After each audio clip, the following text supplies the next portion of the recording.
విశాఖ ఉక్కులో 40 విభాగాలని కూటమి ప్రభుత్వం రహస్యంగా ప్రైవేటీకరించడాన్ని సిపిఐ గుంటూరు జిల్లా కార్యవర్గ సభ్యులు వలి తీవ్రంగా ధ్వజమెత్తారు. కొత్తపేట మల్లెలింగ భవన్లో మంగళవారం వలి మాట్లాడారు. పోరాటాల ద్వారా సాధించుకున్న విశాఖ ఉక్కుని ప్రైవేటీకరించడం దుర్మార్గమని చెప్పారు.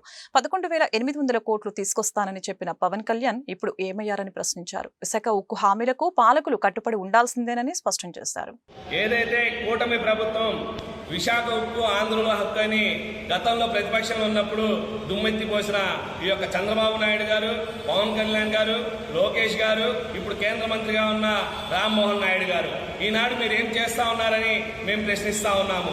విశాఖ ఉక్కు ఆంధ్రుల హక్కు అని ఆనాడు కమ్యూనిస్టుల పోరాటంతో ఆ యొక్క విశాఖ ఉక్కు నెలకొల్పితే ఈనాడు అధికారంలోకి వచ్చిన కూటమి ప్రభుత్వం రాగానే మేము 11,800 కోట్ల రూపాయలు తెచ్చామని ప్రగల్భాలు పలికిన పవన్ కళ్యాణ్ గారు ఇప్పుడు మీరు ఎక్కడున్నారని మేము ప్రశ్నిస్తా ఉన్నాము.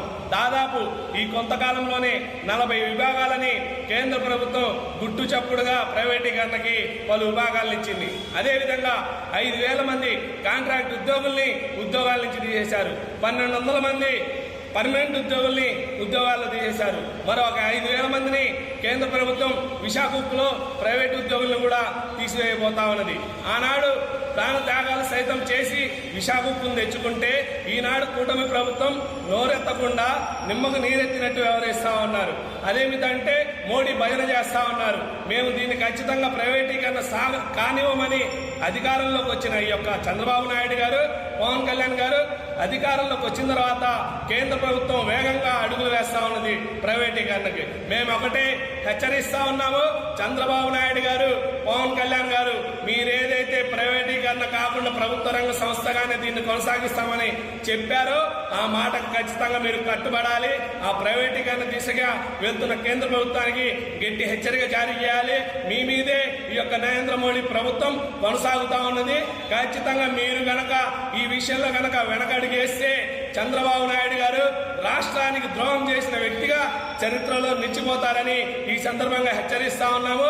పవన్ కళ్యాణ్ గారు, నా కేంద్ర పెద్దలతో ప్రత్యేకంగా పరిచయాలు ఉన్నాయి. నరేంద్ర మోడీ నా చేతిలోకి వచ్చి చాక్లెట్ పెట్టాను జబ్బలు కలుచుకున్న పవన్ కళ్యాణ్ గారు ఈనాడు వేలాది మంది ఉద్యోగుల్ని తీసివేస్తా ఉంటే నోరెందుకు మెదపడం లేదని మేము అడుగుతా ఉన్నాము.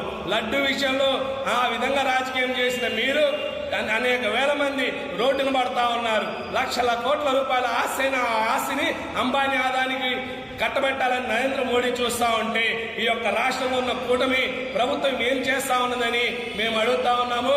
ఖచ్చితంగా ఈ రాష్ట్రానికి ద్రోహం చేసిన వ్యక్తుల్లో మీరు కనుక విశాఖ ఉక్కును ప్రైవేటీకరణ కాకుండా ఆపకపోతే ఖచ్చితంగా పవన్ కళ్యాణ్ గారు, చంద్రబాబు నాయుడు గారు ఈ యొక్క రాష్ట్రానికి ద్రోహం చేసిన వ్యక్తుల్లో నిలిచిపోతారని ఈ సందర్భంగా హెచ్చరిస్తా ఉన్నాము.